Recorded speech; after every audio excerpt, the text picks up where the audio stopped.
Hi everyone, you're listening to the Health and Wellbeing podcast. I'm Alison Mitchell, a practicing naturopath, and you can find me on naturopathnsw.com.au. These podcasts will feature discussions on various health conditions, health tips, and nutrition from a naturopathic perspective. Sometimes it's just me, sometimes I'm interviewing guests. All the time, I hope to share with you information on health and wellbeing with the aim to empower and educate. Please remember that all information is general and not a specific recommendation that replaces consulting with a practitioner. Please talk to your healthcare practitioner before undertaking any changes to your treatment regime.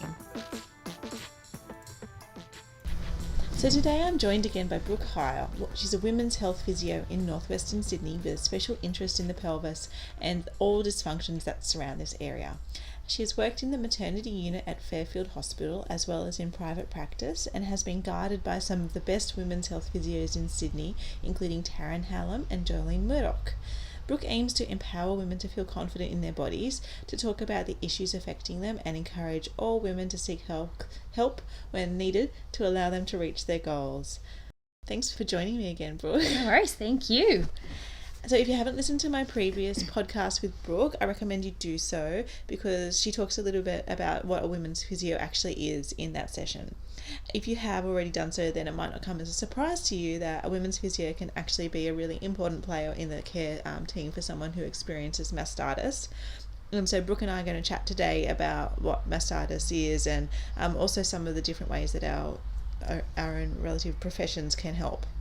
So let's get started on our booby talk. So what actually is mastitis? So as most breastfeeding women would be able to tell you, it's a very uncomfortable and very horrible condition that you get. It's one of the most common conditions that affects breastfeeding women, and it's an inflammation of the breast tissue. Sometimes it involves an infection, but it's not always infectious at that point. And to work out if there is an infection present, you need to have either blood tests or a milk sample done. So, yeah. Okay, awesome. And a lot of women that are listening might be thinking, well, this doesn't apply to me. But if you're going to have kids, then I suggest that you do keep listening because mastitis affects quite a lot of women in the early days. And the estimates from some of the prospective studies that have been done range up to 20%. And the majority of cases actually occur in those first 6 weeks. So, but I mean, mastitis can occur at any time during lactation, but because it occurs in those early days, even if you are thinking about stopping breastfeeding early, then it's still really important to know what you can do. Also, 20 to 25% of women who experience mastitis do get a recurrence as well, so it's really important to just get on top of that. Mm-hmm. So what are the symptoms of mastitis? They can be very varied from woman to woman, and they can be either just relating to the breast tissue itself or it can affect your whole person. So some of the most common symptoms that women might experience and sort of think is mastitis are around the breast, where they might have quite a lot of redness, swelling, pain around the breast tissue itself. But then they can also have other symptoms that they might not relate to as being something caused by mastitis. They might just think that they're coming down with a flu. They might have fevers, chills, that sort of thing. Sometimes they can even have blood coming through their breast milk as well. Oh my gosh, yeah. Yeah, that very was pleasant. Scary, yeah. Yeah. And I've heard that the rule is that if you've got the flu-like symptoms and you're a breastfeeding mama, then treat it like it's mastitis first. Definitely. Yep. Definitely. Yeah. And what about when mastitis gets really scary? What can happen then? When it can lead into abscess. It's where that actual infected area can cause like quite a bit of a sore on the outside of the breast. So normally, like visibly you'd see in the early stages, like the breast is quite like red and like inflamed. But when it's so bad, like you can actually see like a bit of a peeling of the skin and come out like an actual sore. So that's the worst case scenario. Yes, what we don't want to hopefully happen. we can treat it before it gets to that stage. Yes. The thing with mastitis is that, like, I mean, it's so awful when it happens, and like women just like, I feel sorry for any woman that experiences mastitis, but a lot of women do actually decide to stop breastfeeding because of it. However, there are so many benefits to breastfeeding that it's really important that there's more awareness of what we can do to actually help with the treatment of mastitis, but also in preventing it. So we'll talk more about prevention of it a bit later. but I love talking about benefits of breastfeeding. Yes. So we'll get into that. I'll talk about that a little bit. Yeah. One of my favourite things that it does is the way that it affects the baby's immune system.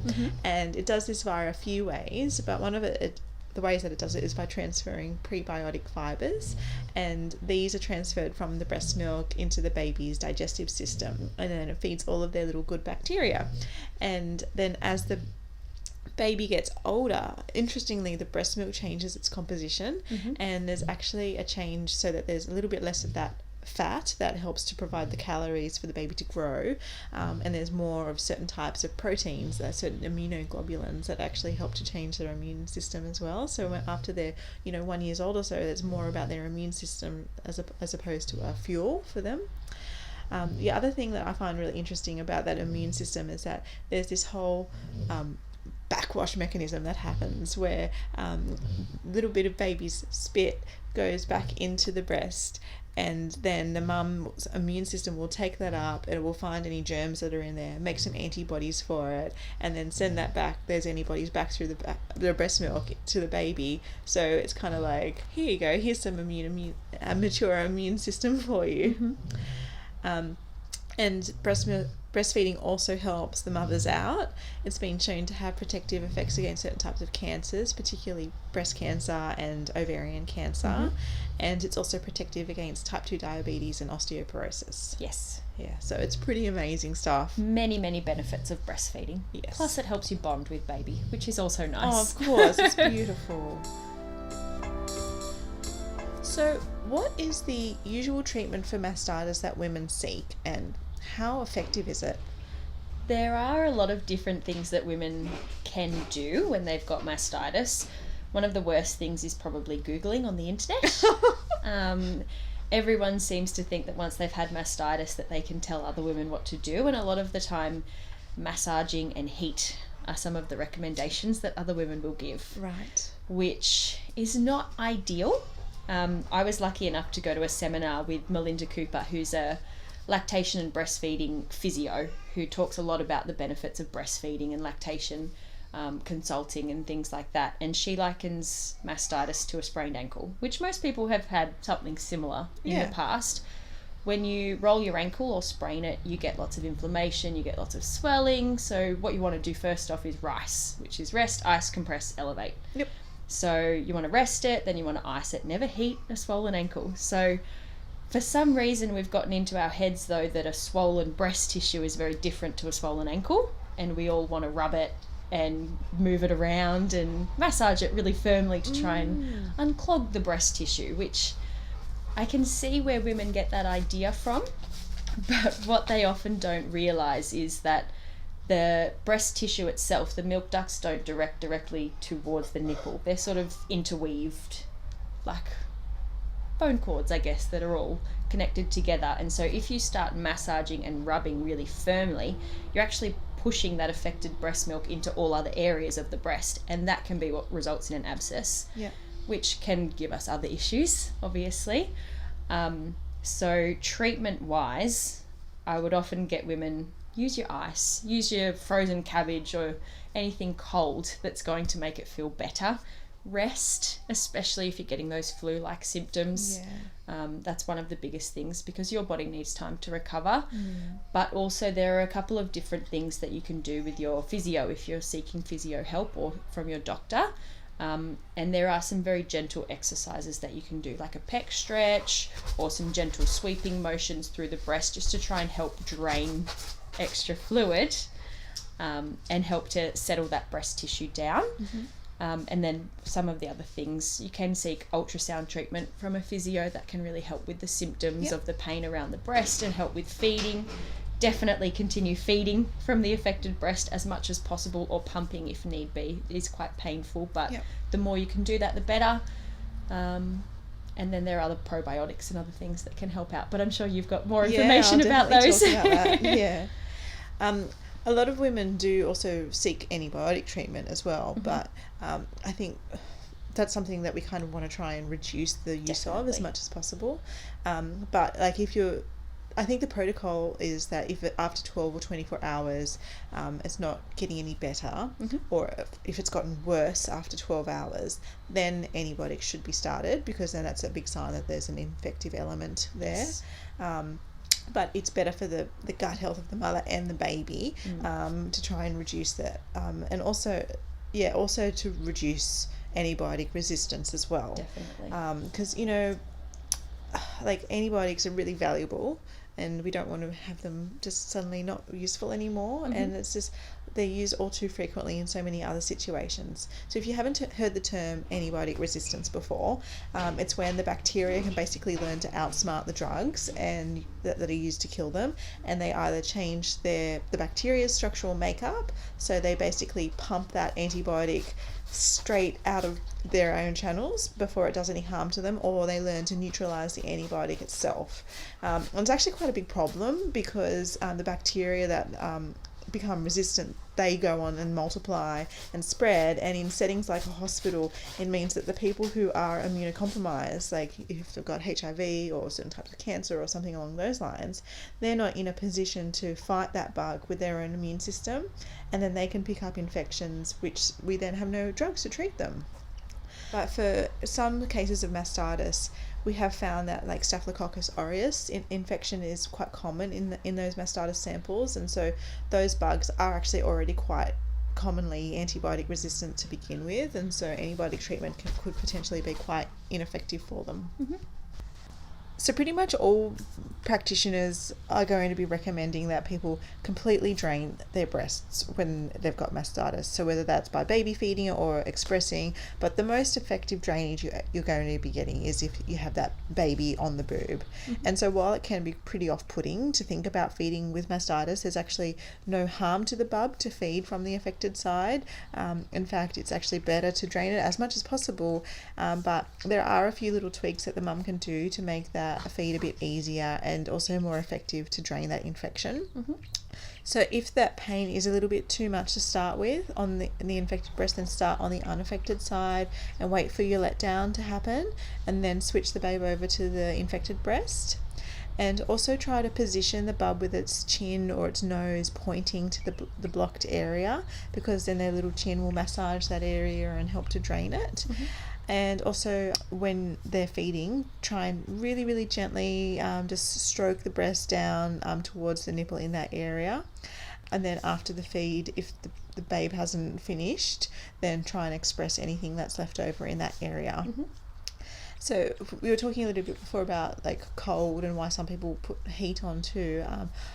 My understanding is that, like, generally you're going to be putting cold on the areas of inflammation, but to get yourself started before a feed, putting a little bit of heat on, that might help. A little bit of gentle light heat, nothing too hot, just because sometimes that can increase that inflammation, but definitely it can help to get you started. For sure.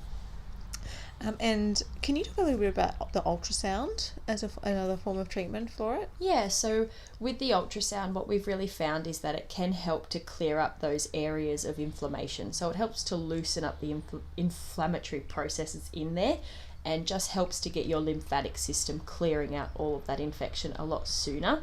In a lot of women, it can also help with significant pain relief of that affected area of the breast tissue. So the way that it works is that you'll come in for a session, you apply the ultrasound for up to about 20 minutes, depending on how much the woman can handle at that time. It can be quite sensitive, and there is a little bit of heat in the ultrasound. So it all depends on what the woman can handle.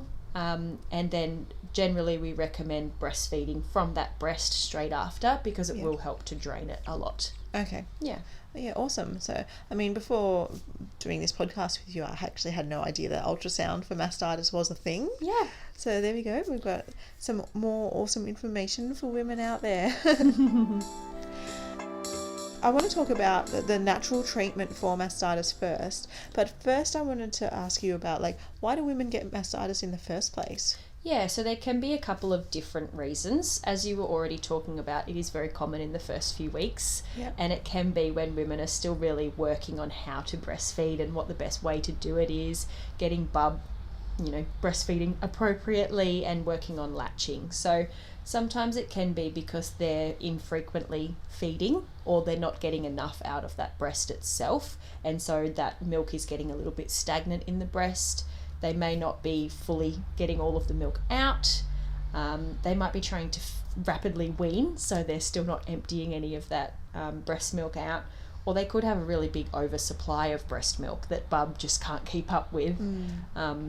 So they can be some of the biggest reasons early on. Or it could be women wearing very tight bras with a lot of underwire that can be just compressing and restricting that breast tissue, which can be quite uncomfortable. Or if bub is a little bit sick or mum is a bit sick, then that can sort of speed that process up. Yeah. And does the fatigue levels of the mother has a lot to do with it as well, doesn't it? It does, definitely. Yeah. So, I mean, that's kind of hard to actually get around because new mothers are notoriously tired.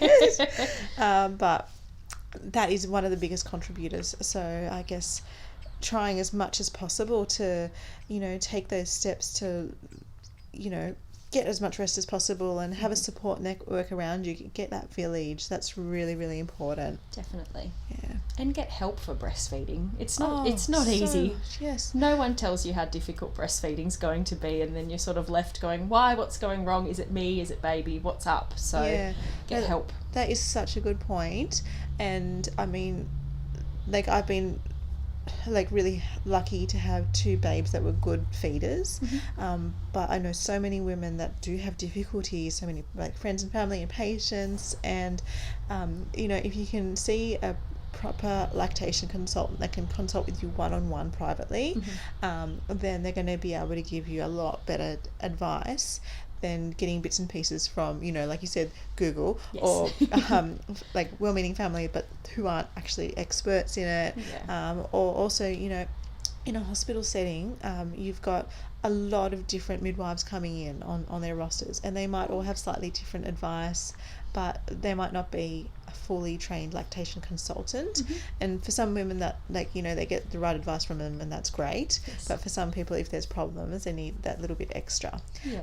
But even things like the ABA hotline and the leash, those are all excellent resources, but definitely you need to get that help. And trying to actually train yourself up on the right way to do attachment before babe arrives is helpful too. Because babe comes out and you're just like, what do I do?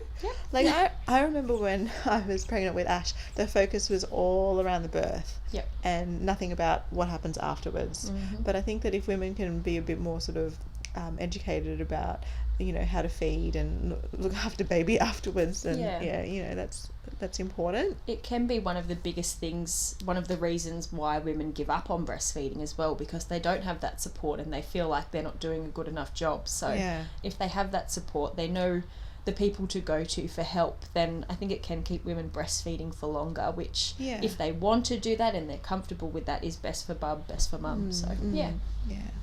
And it's different for everyone, but I think that in those early stages, for pretty much everyone, it hurts and it's uncomfortable and it's hard. And not many women realise that it's going to be difficult for those first couple of weeks. And do you know what the thing is that even if you're choosing not to breastfeed, your milk's still most of the time going to come in. So you need to know how to deal with these things. That's why it's really important to sort of get that education beforehand. Be prepared. Yeah, for sure. I'll just talk a bit about the natural treatment for mastitis now.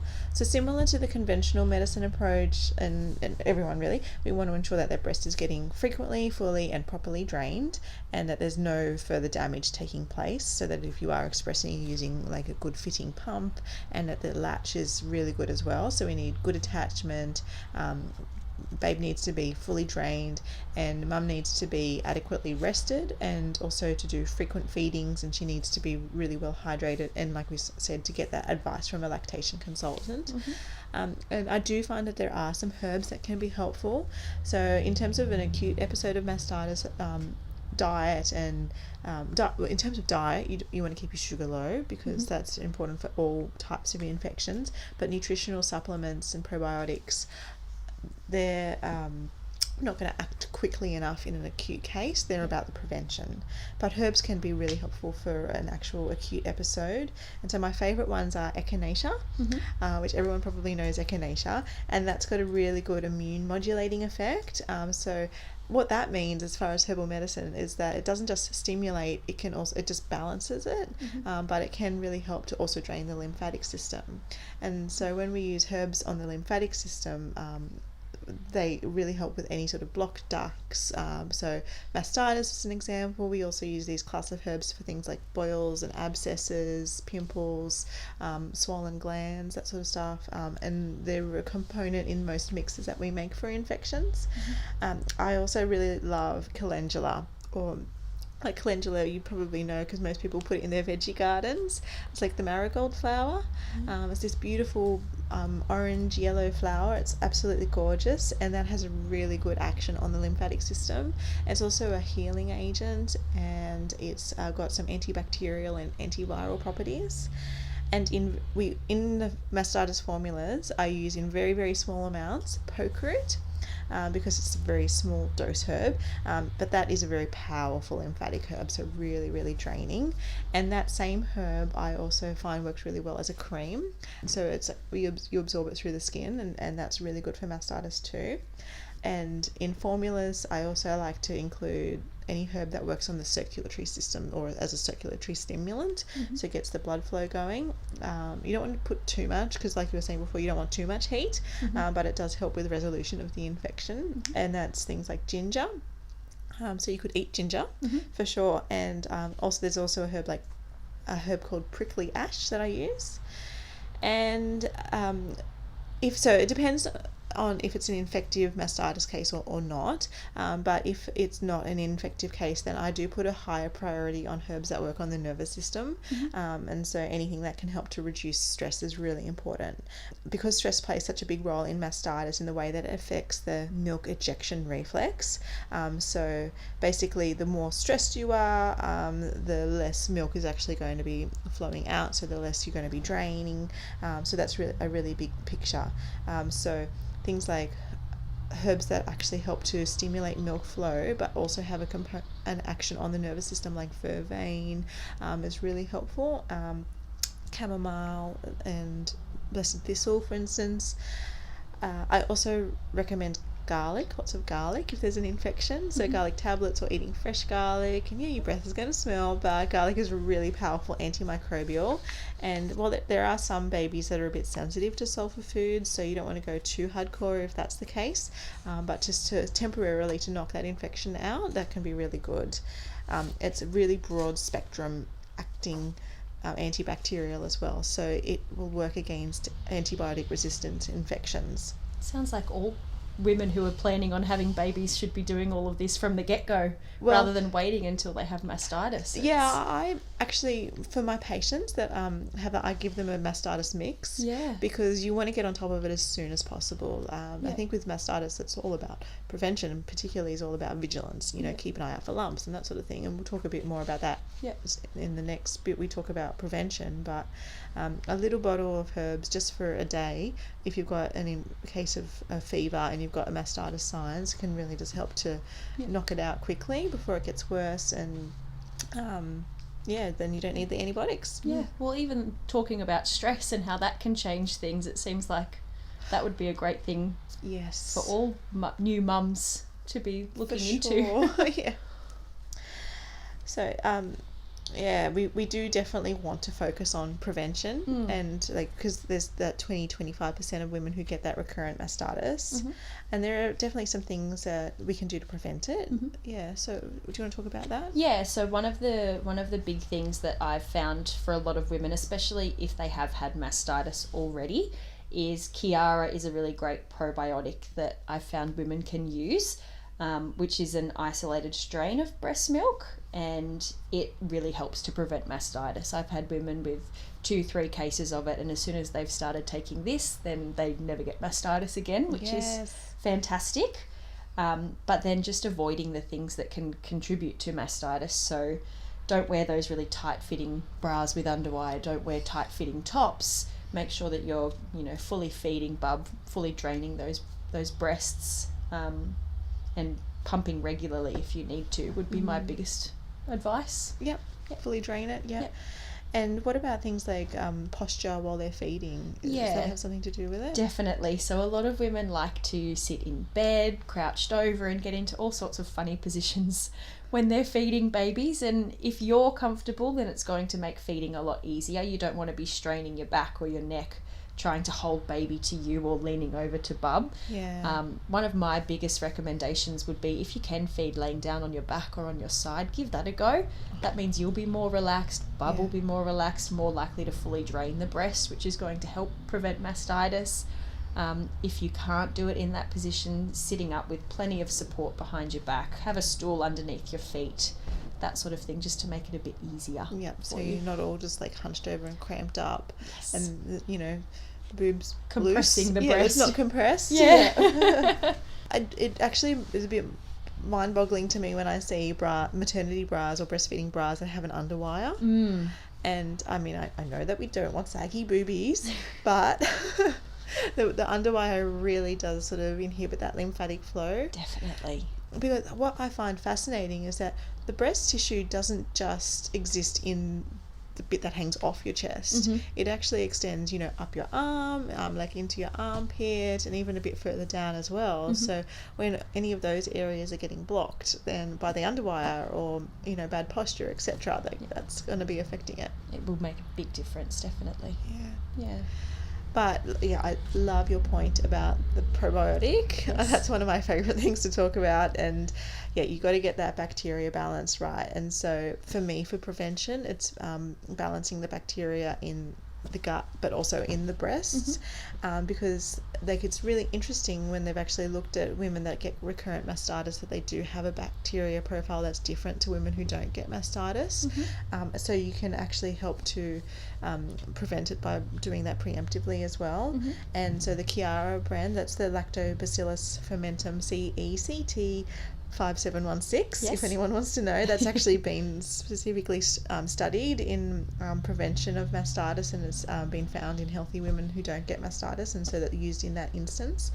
If you can't find that, you can talk to a practitioner who can usually hook you up with a probiotic. There are a few out there that are going to be helpful for mastitis prevention. Or if you can't find that, then the Lactobacillus rhamnosus LGG, which is really widely available, has been shown to be really safe in breastfeeding and pregnancy, and that's also helpful for prevention of eczema in babies when it's taken by the mum.